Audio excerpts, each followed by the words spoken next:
우리 목사님 중에 한 분이 코로나19 막 확산될 그 초기에 그때 혹시 이제 감염의 위험이 있을 그런 어떤 일이 있어서 자가격리를 했던 적이 있었습니다. 그때 일을 이야기하시더라고요. 그때 자가격리 해야 된다. 한 주간 동안 자가격리 하세요. 그랬을 때 어떤 마음이 들었냐면, 좀 주님과만의 시간을 좀 충분히 가질 수 있겠구나. 혼자만 있어야 된다니까. 그러니까 그런 생각도 했었는데, 그런데 실제로 한 주간 동안에 완전히 그냥 다 무너져 버렸던,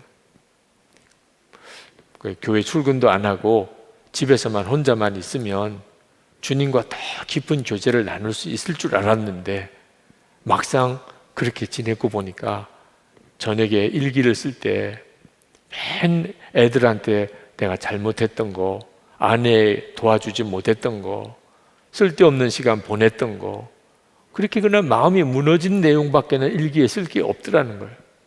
그동안에 그 목사님은 생각하기를 주님과 친밀히 교제하지 못하는 가장 중요한 이유가 너무 바빠서 그랬다고 생각했대요. 너무 교회 일이 바쁘니까 주님과 친밀히 교제하지 못했었다고.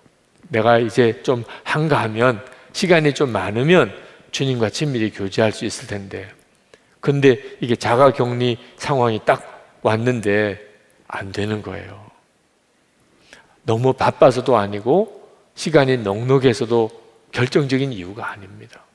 주님과 친밀히 교제하는 일은요, 바빠도 주님과 친밀히 교제가 되는 사람이 있고, 시간적으로 넉넉한 여유가 있어도 주님과 친밀히 교제가 안 되는 사람도 있어요.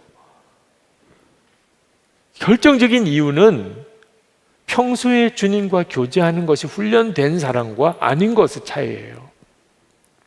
절대로 속으면 안 돼요. 너무 바빠서 주님과 친밀히 교제 못하는 거 아닙니다. 너무 바빠서 내가 일기를 쓸 수 있는 여유도 없는 것도 아니에요. 우리가 이 코로나19 사태로 우리의 영적인 민낯이 다 드러난 거예요.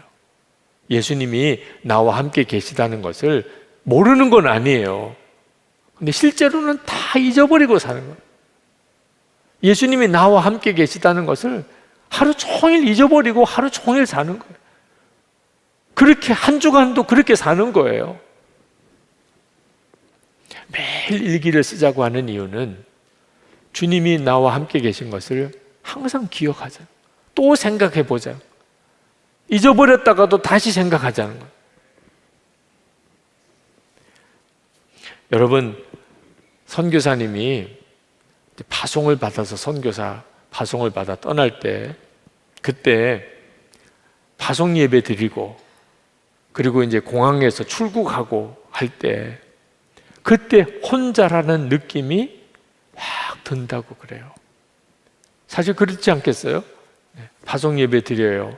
이제 당신은 선교사로 이제 파송합니다. 근데 우리는 파송 보내는 우리는 잘 못 느끼겠는데, 그 파송 받으시는 선교사님은 그때 뭔지 모르게 선한목자교회 성도들과 이렇게 딱 분리되는 느낌이 든다는 겁니다. 그리고 공항에 가서 이제 출국할 때 다들 이제 공항까지 따라 나와 주시는 분들도 계시죠. 거기서 인사하고, 그리고 이제 정말 저희들도 기도하겠습니다, 건강 지키시고, 그리고 정말 사역에 열심히 선교 사역에 헌신해 주시기를 부탁하고, 또 그렇게 하겠다고 약속하고 기도 부탁도 하고, 그렇게 이제 출국장을 떠날 때 사람들하고 떠나니까 혼자라는 느낌이 드는 거죠. 그 순간이 가장 어렵다는 거예요. 만약에 한 100명의 교인이 같이 선교사로 떠나면 어떨까요? 좀 비행기를 전세를 내요. 그냥 선한목자의 교인들이 집단 이주를 하는 거예요, 어느 나라로. 그러면 선교사 갈만 하겠죠, 그죠? 혼자 가야 되니까 힘든 거지. 목사님도 같이 가고 장로님도 몇 분이 같이 가고 권사님, 집사님 다 한 팀이 돼가지고 한 100명 이상이 아주 집단으로 그 나라로 같이 가요. 그러면 정말 좀 가볼만 하겠다 이런 생각도 들 수 있겠지요. 근데 사람이 많이 가는 게 중요한 게 아닌 거예요. 만약에 예수님이 함께 같이 가시지 않는다면 사람이 100명이 가든 1000명이 가든 궁극적으로 그게 무슨 힘이 되겠어요? 아무도 같이 안 가도 주님만 같이 가신다면, 그래서 주님만 나와 함께 하시는 게 분명하게 믿어진다면, 그러면 또 뭐가 또 걱정이겠어요? 그런데 그게 훈련이 안 되면, 그러면 주님이 나와 함께 계시다는 것은 그것은 그냥 신앙적인 지식일 뿐이고 내게는 전혀 실제가 아니면 아무 힘이 안 되는 겁니다. 그러므로 여러분, 주님을 바라보는 훈련을 쉬지 말아야 하는 거예요. 믿음의 연말까지 우리가 믿음의 실험을 해보자. 엘리야와 같이 한순간에 무너질 수도 있는 게 우리예요. 그 기적을 행했던 엘리야도 한순간에 무너져요. 하나님께서 그 엘리야에게 세미한 음성으로 하나님이 함께 계심을 굳이 깨우쳐 주시려고 하셨던 이유, 흔들리지 않는 믿음의 비밀이 거기에 있기 때문이에요. 우리도 지금 우리 안에 계셔서 주님이 우리에게 말씀하십니다. 오늘 이 밤에 여러분이 다 그렇게 주님을 만나시는 거예요. 주님은 오늘 여러분에게 분명하게 다 다른 말씀을 주님이 들려주시겠지만 여러분 안에서 계셔서 여러분에게 말씀하시는 것은 똑같아요. 어떤 분이 목사님, 저는 세미한 음성으로 주님을 만날 수가 없는데요. 그런 분이 있을 수 있어요. 제게 메일로 상담을 오신 분 중에도 그런 분이 있으셨어요. 목사님, 정말 주님의 음성을 들을 수만 있으면 좋겠다고. 그런데 그건 분별을 못해서 그렇지 주님의 음성을 못 들은 사람은 한 사람도 없어요.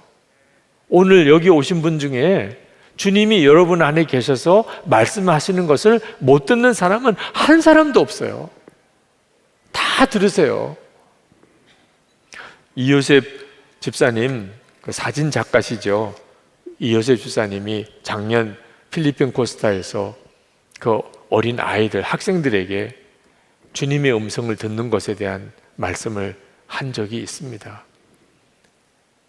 주님의 음성을 들었다, 주님의 음성을 들었다 그러니까 사람들이 다 아주 특별한 체험을 한 것처럼 그렇게 자기를 보는데 실제로 주님의 음성을 어떻게 들었다고 말하는 것인지를 설명을 하겠다고 그러면서 이제 이야기를 하시더라. 꼭 어떤 소리를 들어야 되는 게 아니라, 오늘 밤에도 그렇습니다. 꼭 소리를 듣는 게 아닙니다. 그러면서 예를 들기를 이제 그 뭐 사진 작가로서 작품을 이렇게 하다 보면 이렇게 정리정돈을 다 하고 있기가 쉽지 않대요. 그래서 항상 방에 이렇게 어지러 놓게 된답니다. 근데 아내는 아주 깔끔한 성격이라 그러니까 방을 치우고 정리하기를 좋아하는데 그 어지러 놓은 것을 보면 아내가 늘 마음이 이렇게 불편하고 힘들어한다는 거예요. 하루는 이렇게 뭔가 작업을 하느라고 잔뜩 어지러 놓고 있는데 아내가 문을 열고 딱 들어와서 이렇게 보는데 아무 말을 안 하고 그냥 참 답답하다 이런 표현으로 그냥 자기를 물끄러미 보고 그리고 문을 닫고 가더래요. 근데 아무 말도 안 한 거죠. 근데 그때 아내가 좀 정리하고 사세요. 어떻게 이렇게 하고 사세요? 그렇게 말을 하는 것을 마음으로 들었다는 거예요. 정말 아무 말을 안 했어요. 그냥 그 눈빛 하나로 다 말을 했다는 거예요. 그런 걸 듣는다고 표현을 했다. 여러분, 오늘 이 시간에 주님이 여러분에게 똑같이 주님의 마음을 느끼게 해주는 거예요. 아, 주님이 지금 나에게 이렇게 보시겠구나. 주님은 지금 내 마음에 이런 말씀을 하고 싶어 하시는구나. 그게 들은 거예요. 지금 주님이 말씀하시는 것을 들은 거예요. 주님은 지금도 내 안에 계시구나. 나는 더 이상 못 견딜 것 같아. 이제는 끝난 것 같아. 여기까지인가 봐. 근데 주님이 내 안에 계신데 어떻게 그렇게 말할 수 있겠어요? 여러분, 오늘 주님이 여러분에게 분명하게 말씀하시면 여러분 다 일어나시게 돼요. 엘리야가 다시 일어나게 된 것처럼. 오늘 연말까지 한번 가봅시다. 여러분과 함께 계신 주님을 정확하게 붙잡으시기 바랍니다. 네. 놓치지 않으셔야 돼요. 계속 확인하셔야 돼요. 그리고 믿음의 걸음을 디디는 겁니다. 무슨 일이든지 믿음으로 하는 거예요. 하나님을 믿느냐? 정말 하나님을 믿는 행동이냐? 이게 하나님을 믿는 생각이냐? 그리고 무조건 감사하는 거예요. 하나님이 선하게 해주실 거니까, 합력하여 유익을 주실 거니까, 그죠? 무조건 감사하는 거예요. 어떤 일이든지. 그리고 오직 사랑만 하는 거예요. 하여튼 복의 씨를 심는 거예요. 그러면 지나고 나면 거둘게 풍성하게 거두어져요. 그렇게 우리 한번 살아봅시다. 올 연말에 어떤 간증이 있겠는지를 기대합시다. 우리 그때 간증을 다 써서 내서 책 하나 만듭시다. 정말 2020년 역사적인 그 해에 믿음으로 살았더니 이런 역사가 있었습니다. 한번 정말 놀라운 경험을 하나님이 주실 것 같습니다. 오늘 저와 여러분 앞에 이 두 갈래 길이 놓여 있는 겁니다. 내버려 두면 도파민 사회로, 그래서 끊임없이 자기를 피곤하게 만드는 비교하고 또 열등감에 빠지거나 우월감에 젖어 살거나 끊임없이 이 도파민, 브레이크 없는 도파민 사회로 몰고 가는 그 길로 가거나, 주님의 초청에 의해서 수고하고 무거운 짐진 자들아 다 내게로 오라 내가 너희를 쉬게 하리라, 이 두 갈래 중에 하나를 택해야 되는 거거든요. 주님의 초청은 계속 이루어지는데 왜 예배가 이렇게 시큰둥합니까? 왜 여러분 은혜를 받는 일이 어렵습니까? 지금 도파민 호르몬이 막 너무 왕성하게 나오고 있는 것 때문 아닙니까? 예배 드릴 시간이 어디 있냐고 지금 미친 듯이 달려도 지금 안 되는데, 막 애들 놓고 그 고3 지금 이 수능이 며칠 남았다고 예배 그런 타령이냐? 미친 듯이 지금 독서실 가서 공부해도 지금 될까 말까 하는데 이거 아닙니까? 마르바 던이라는 신학자가 쓴 안식이라는 제목의 책이 있는데요, 이 책은 안식일의 의미를 잘 풀어 쓴 책입니다. 그런데 저자는 이 안식의 의미를 네 가지 개념으로 설명하는 겁니다. 그침, 쉼, 받아들임, 향연. 한 대목 한 대목이 굉장히 저에게 의미가 있었지만, 저자는 지금 이 안식일을 설명하면서 제일 먼저 첫 번째로 그침. 그분이 이런 주장을 해요. 안식일은 한마디로 노력을 그치는 날이다. 이게 엄청 제게 와닿았습니다. 여러분, 주일은 노력을 그치는 날이래요. 이게 뭘 뜻하느냐, 그 내용 한번 들어보십시오. 안식일의 그침은 인간의 탐욕에 대한 그침을 선언하는 것이며, 매 주일마다 이 사실을 기억하셔야 됩니다. 다시 들어보세요. 안식일의 그침은 인간의 탐욕에 대한 그침을 선언하는 것이며, 우리를 얽어매고 있는 모든 우상들로부터 그침을 선언하고 다시 하나님만 바라보는 것이 안식일의 진정한 의미였습니다. 인간의 모든 불행은 탐욕을 절제하지 못하기 때문입니다. 우리 목회자들, 저에게 하나님 주시는 경고가 이거예요.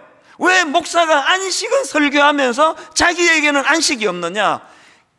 방향만 다르고 색깔만 다를 뿐이지 여전히 내 안에 있는 저급한 탐욕, 욕망, 더 유명한 목사가 되고 싶고, 더 설교 잘하는 목사가 되고 싶고, 더 큰 교회 목사로 되고 싶은 우리의 욕망. 그래서 오늘 교회의 모순이 뭡니까? 지금 도시교회는요, 어디 목사님 모집한다 그러면 막 200명, 300명씩 응시하는데, 지금도 시골 교회는 단임 목사가 없는 교회가, 이게 저속한 표현인가? 천지 빛깔입니다.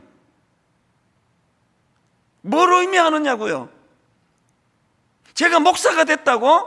제가 신학교를 졸업했다고? 제가 맨날 성경만 본다고? 이 욕망으로부터 자유한 게 아니라는 걸 인식해야 된다는 겁니다.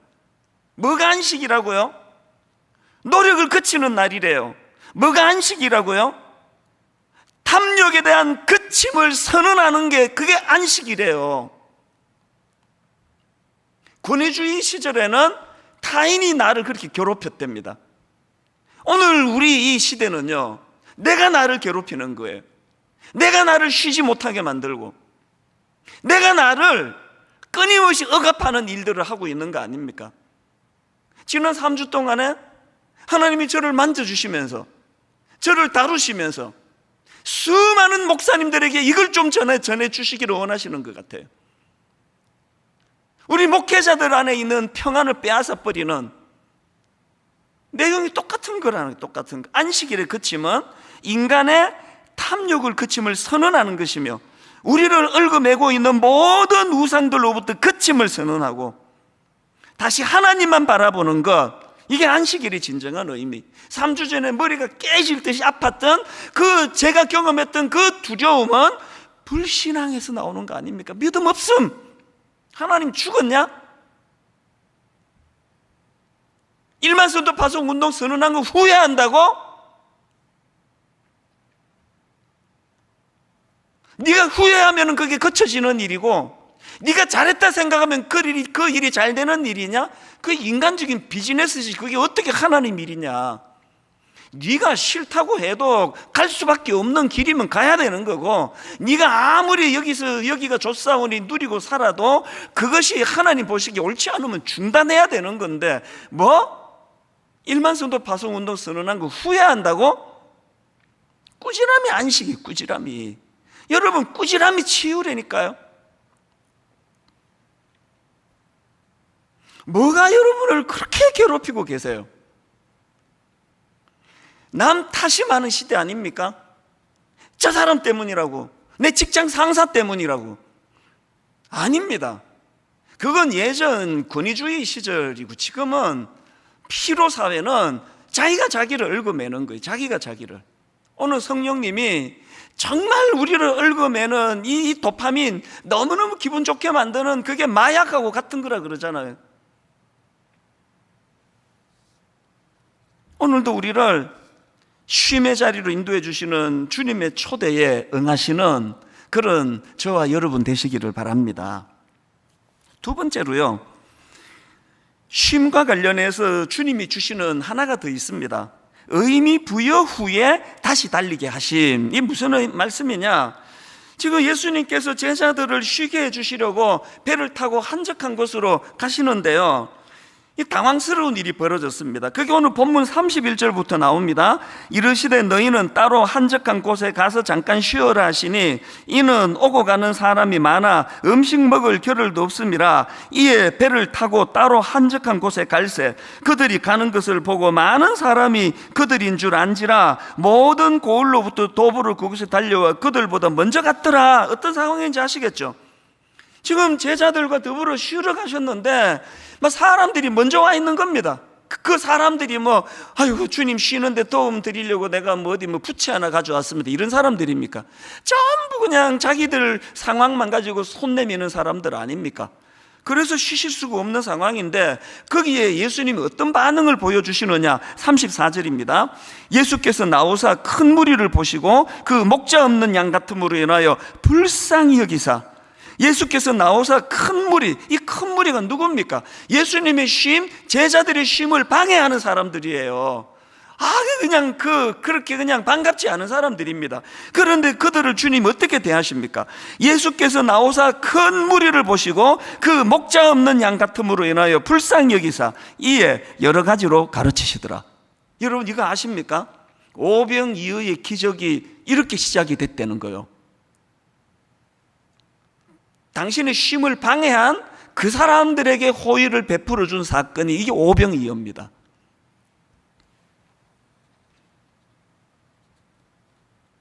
정신과 의사, 이분도 정신과 의사인데요, 문요한 교수님이 쓴 책 중에 오티움이라는 제목의 책이 있는데, 제가 이 책을 알게 된 거는 이 저자가 이토록 멋진 휴식, 이런 제목의 책에다가 추천사 쓴 걸 보고 제가 이 책을 알게 됐는데요. 자, 내용 한번 들어보. 추천사 이렇습니다. 2020년도에 실시한 한 통계조사에 의하면 무려 70% 이상의 직장인이 번아웃을 경험한 것으로 드러났다. 그런 우리에게 필요한 것은 그저 일하지 않는 휴식이 아니라 자기 내면을 좋은 에너지로 채우는 의식적 휴식이다. 이렇게 좋은 휴식을 라틴어로는 오티움이라고 한다. 이 오티움이 뭔지 아시겠죠? 그냥 들어누워 낮잠 잔다고 휴식이 되는 게 아니라 자기가 의미를 부여하는, 거기에 대하여 자기 내면을 좋은 에너지로 채우는 그런 휴식이 이게 오티움이라는 겁니다. 그러면서 그 책의 저자의 한마디를 제가 옮겨 적어 놓았는데요. 들어보세요. 치유란 고통이 줄어드는 게 아니라 활기를 되찾는 것임을 깨달았다. 이걸 제가 왜 의미를 부여했을까요? 예수님과 제자들은 육신적인 쉼을 위하여 배를 타고 한적한 곳으로 갔습니다. 그랬더니 거기에 당신을 필요로 하는 많은 사람들이 몰려들었을 때 주님은 바로 육신적인 쉬심을 포기하시고 그들을 가르치시고 그들을 도와주시면서 참 목자 없는 양처럼 불쌍한 인생들이구나, 긍휼함을 가지고 그들을 도와주시고 가르치시고 치유해 주시고 오병이어의 기적을 베풀어 주셨다는 겁니다. 제가 왜 이 두 번째 대지를 의미 부여 후에 다시 달리게 하신 이렇게 정했을까요? 제가 3주 전에 극심한 그 스트레스 때문에 머리가 깨질 듯이 아파 설교도 못할 정도여서 당회에다가 도저히 이제 저는 할 수가 없겠어요. 한 6개월 쉬도록 좀 허락해 주시라고. 제가 그걸 요청 안 한 이유가 뭔지 아시죠? 주님이 저에게 사명으로 다시 의미 부여를 주셨습니다.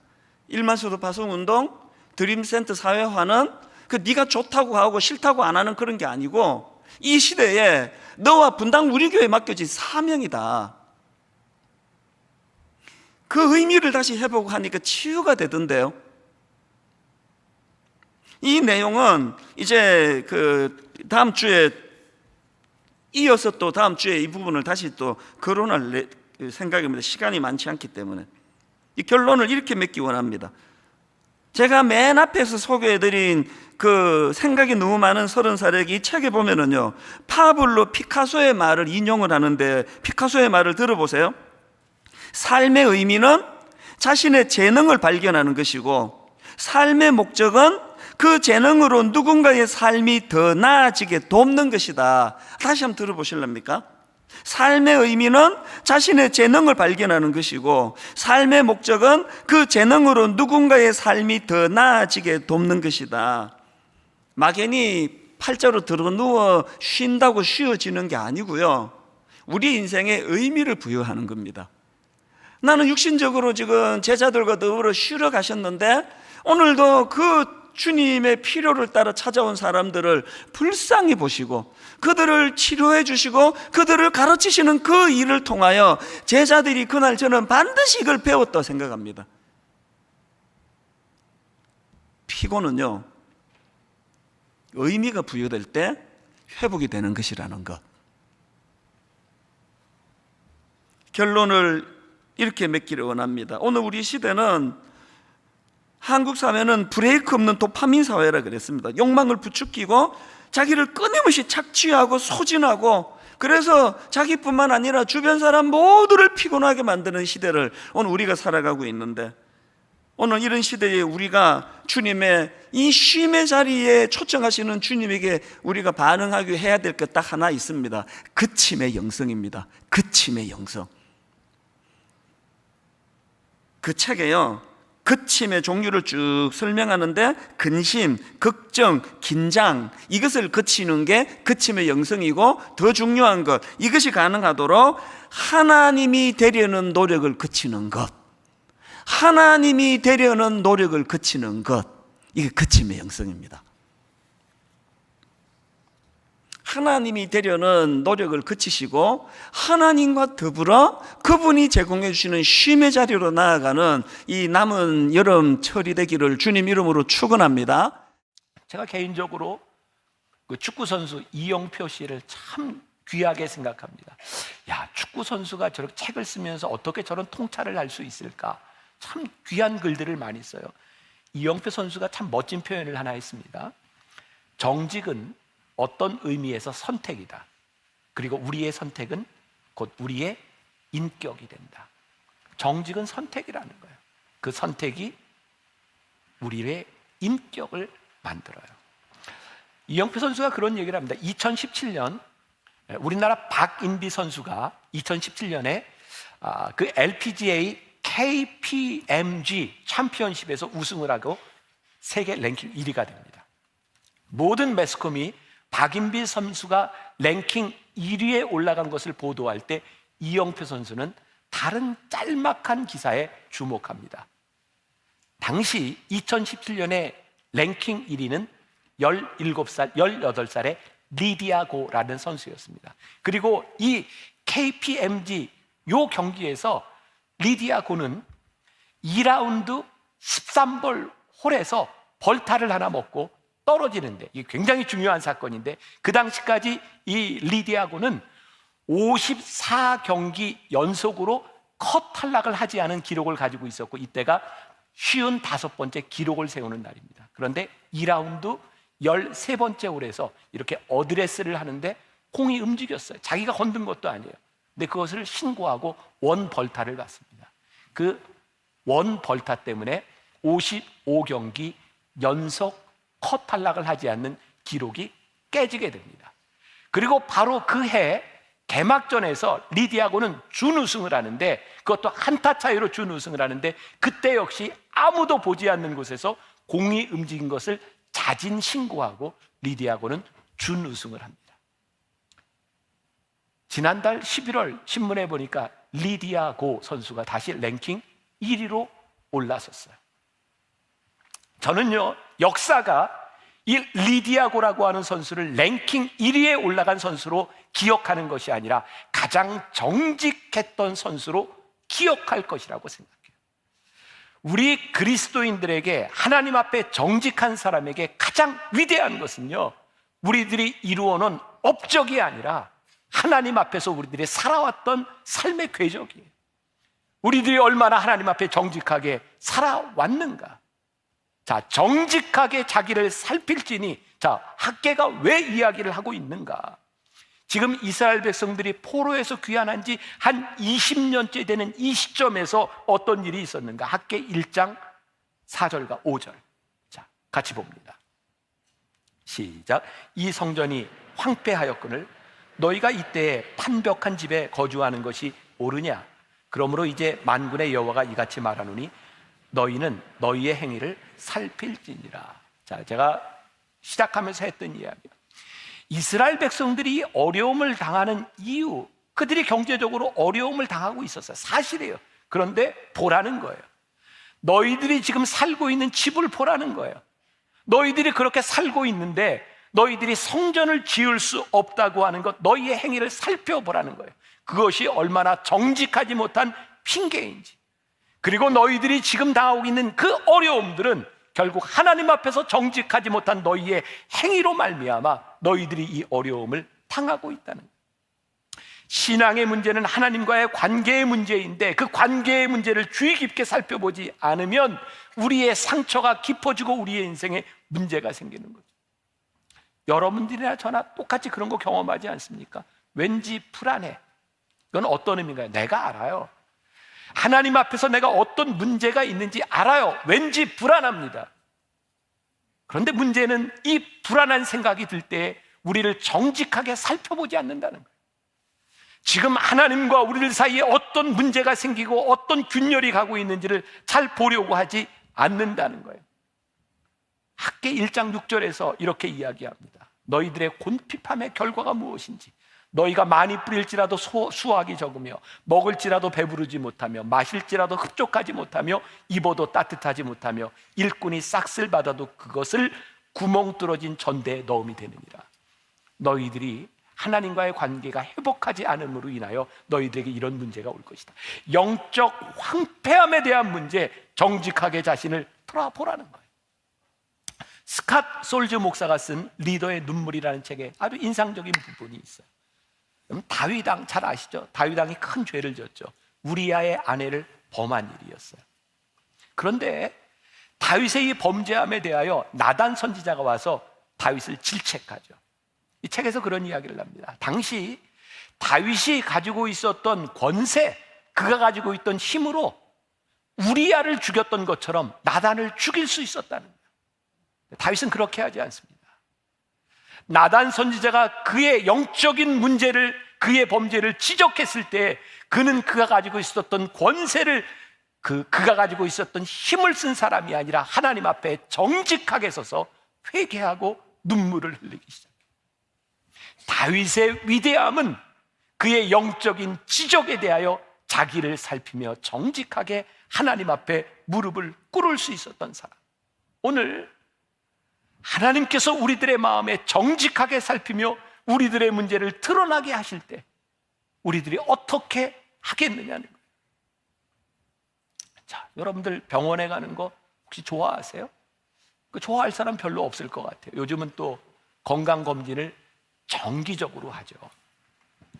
저도 내일 건강검진이 예약이 되어 있어요. 근데 여러분들 생각해 보세요. 우리가 검진 정말 자연스럽게 하고 있지만 위내시경뿐만 아니라 대장 내시경 하는 거 우리가 맨정신으로 눈 뜨고 있다는 거 참 힘들지 않을까요? 여자분들은 또 부인과 검사들을 해야 되잖아요. 사람들 앞에서 이 옷을 벗고 검사하는 거 참 쉽지 않을 겁니다. 우리들이 왜 검사합니까? 문제가 있을까 봐, 문제가 드러날까 봐, 심각해질까 봐 우리들이 검사하잖아요. 여러분, 우리가 엑스레이를 찍고 MRI, MRA, CT 촬영하는 거 이거 시간도 내야 되고 돈도 들여야 되고 좀 쉽지 않습니다. 저 같은 경우는 조금 폐소 공포증이 있어요. MRI를 찍는 게 굉장히 힘들어요. 그럼에도 불구하고 그 안에 들어가서 찍습니다. 전 참 여러 가지 문제로 많이 찍어봤거든요. 왜요? 우리들의 문제를 알고 그거 드러나야 되니까 하는 거예요. 제가 조금 부끄러운 얘기를 해도 될까요? 아마 대답이 없네. 하지 말까요? 해요? 네. 부끄럽지만 조금 할게요. 그러면 제가 꽤 오래됐는데 제가 이 피부병으로 가려움증 때문에 이 엉덩이 이쪽에 가려움증이 왔는데 피부과를 가야 되겠는데 분당해서 병원을 못 가겠는 거예요. 이게 의사 옷 내리고 이게 힘들더라고요. 그래서 제가 대전에 영성훈련을 가서요, 대전에 있는 피부과를 찾아갔어요. 그리고 탁 치료를 받고 이제 가는데 의사 선생님이 목사님 안녕히 가세요. 깜짝 놀랐어요. 어떻게? 그랬더니 늘 방송을 통해서 예배를 보고 있다고. 참 그렇잖아요. 부끄러운 거예요. 근데 우리들이 부끄러움에도 불구하고 왜 우리들이 검사를 받아요? 안 받으면 심각해지는 거예요. 오늘 굉장히 중요한 말씀을 우리들에게 하고 있는 거예요. 너희 행위를 살필지니라. 너희들이 하나님 앞에서 어떤 관계에 문제가 있는지, 어떤 것이 회복되어야 되는지 아프지만 그 문제를 보라는 거예요. 하나님 앞에서 자기를 살펴보라는 거예요. 비판이, 영적인 비판이 우리들에게 힘들지만 그 문제 해결되어야 되기 때문에, 내 영적인 문제가 하나님 앞에서 드러나야 되기 때문에 그렇게 하라는 거예요. 그러면 회복의 은혜가 임하게 될 것이라는 사실이에요. 오늘 말씀을 마무리하려고 해요. 우리가 잘 아는 무디 목사님, 드와이트 L. 무디 목사님이 있어요. 이분은 굉장히 달변의 부흥사, 복음 설교를 잘하는 분이죠. 무디 목사님. 그분에 대한 일화예요.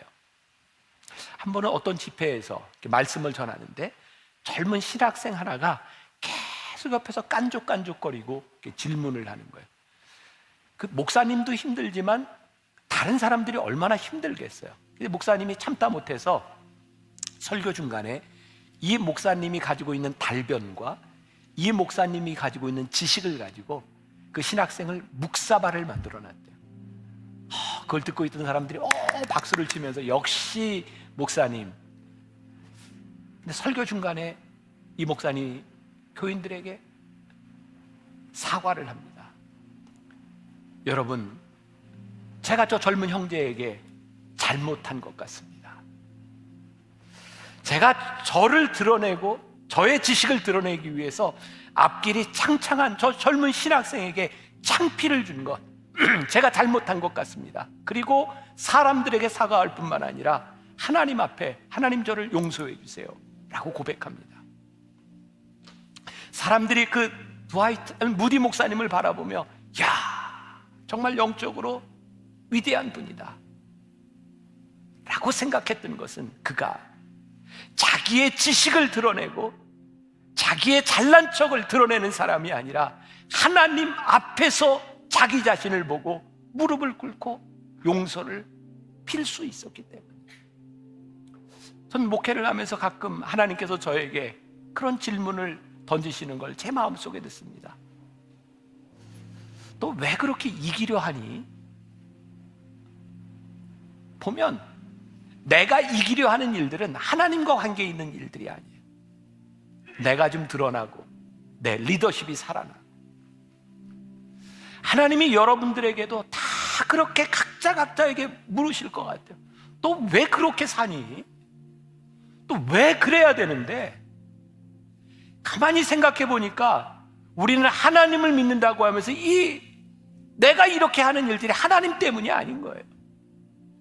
나를 좀 드러내고 내가 좀 어떻게 되고 하나님 앞에서 정직하지 못한 우리들의 모습들, 그거 우리들이 모른 척하고 지나가고 있는 거예요. 근데 오늘 학계를 통해 우리들에게 주시는 말씀, 각자 자기의 행위를 살펴볼지라. 너희들이 하나님 앞에서 어떤 존재인지, 너희들이 하나님 앞에서 회복되어야 될 것이 무엇인지를 바라보라는 거예요. 그때 하나님께서 회복해 주시겠다고, 회복의 은혜를 우리들에게 주시겠다고, 지금 내가 가지고 있는 문제의 본질이 무엇인지를 보라는 거예요. 우리가 너무 어려워서 하나님 앞에 잘못 서는 것이 아니라 하나님 앞에 잘못 살아가니 너에게 찾아온 그 어려움과 고통의 문제를 보라는 거예요. 오늘 이 회복의 은혜가 여러분들 한 사람 한 사람에게 임할 수 있기를 주님의 이름으로 간절히 축원합니다.